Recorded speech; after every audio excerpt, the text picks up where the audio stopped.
ಇಲ್ಲಿ 56ನೇ ಪ್ರಶ್ನೆ, ಎರಡು ಕೋನಗಳ ಮೊತ್ತವು ಒಂದು ಅಧಿಕ ಕೋನವಾದಾಗ ಈ ಕೆಳಗೆ ಕೊಟ್ಟಿರುವುದರಲ್ಲಿ ಯಾವುದು ಸಾಧ್ಯವಾಗುವುದಿಲ್ಲ.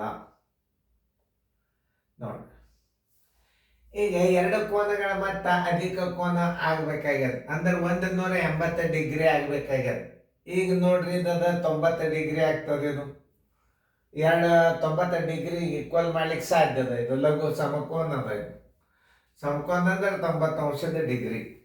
ನೀವು ಸರಿಯಾಗಿ ಅರ್ಥ ಮಾಡ್ಕೋಬೇಕದನ್ನ. ಸಮಕೋನ ಅಂದ್ರು ಒಂದೇ, ಲಂಬಕೋನ ಅಂದ್ರು ಒಂದೇ. 90 ಡಿಗ್ರಿ ಆಗ್ತದೆ. ಒಂದು ಅಧಿಕ ಕೋನ, ಇದು 90ಕ್ಕಿಂತಲೂ ದೊಡ್ಡದು, 180ಕ್ಕಿಂತಲೂ ಸಣ್ಣದ ರಚನೆ ಮಾಡ್ಲಿಕ್ಕೆ ಬರ್ತದೆ ಬಿ. ಆಮೇಲೆ ಎರಡು ಲಘು ಕೋನಗಳು ಏನಾಗ್ತಾವ, ಒಂದು ಲಂಬಕೋನಕ್ಕೆ ಈಕ್ವಲ್ ಆಗ್ಬಹುದು. ಆದ್ರೆ ಎರಡು ಕೋನಗಳು ಮತ್ತು ಒಂದು ಅಧಿಕ ಕೋನವಾದಾಗ ಅಂತಂದಾಗ ಇವುಗಳಿಂದ ಸಾಧ್ಯವಾಗುವುದಿಲ್ಲ. ಆದ್ದರಿಂದ ಇದು ಏನಾಗ್ತದೆ, ಉತ್ತರ ಡಿ ಉತ್ತರ ಆಗ್ತದೆ ಇದಕ್ಕೆ. ಯಾಕಂತಂದ್ರೆ ಇದು ಎರಡು ಸಮಕೋನಗಳಂದ್ರೆ ಏನು, 90 degree plus 90 degree is equal to 180. ಅಲ್ಲಿ ಏನು ಬರ್ದಾನ ಹೋದ್ರೆ, ಎರಡು ಕೋನಗಳ ಮತ್ತು ಒಂದು ಅಧಿಕ ಕೋನವಾದಾಗ ಅಂದ್ರೆ ಡಿ ಉತ್ತರ ಆಗ್ತದೆ. ಉಳಿಕಿದ್ದು ಆಗೋದಿಲ್ಲ. ಇದು ಲಂಬಕೋನ ಆಗ್ತದ, ಇದು 90 ಅಂಶಕ್ಕಿಂತಲೂ ದೊಡ್ಡದದ.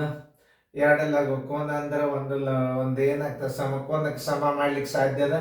ಇದರಿಂದ ಏನದ, ನಾವು ಎರಡು ಕೋನಗಳ ಮತ್ತು ಒಂದು ಅಧಿಕ ಕೋನವಾದಾಗ ಅಂದಾಗ ಡಿ ಉತ್ತರದಿಂದ ನಾವು ಅಧಿಕ ಕೋನ ಮಾಡಬಹುದು. ಉತ್ತರ ಸಂಖ್ಯೆ ಡಿ.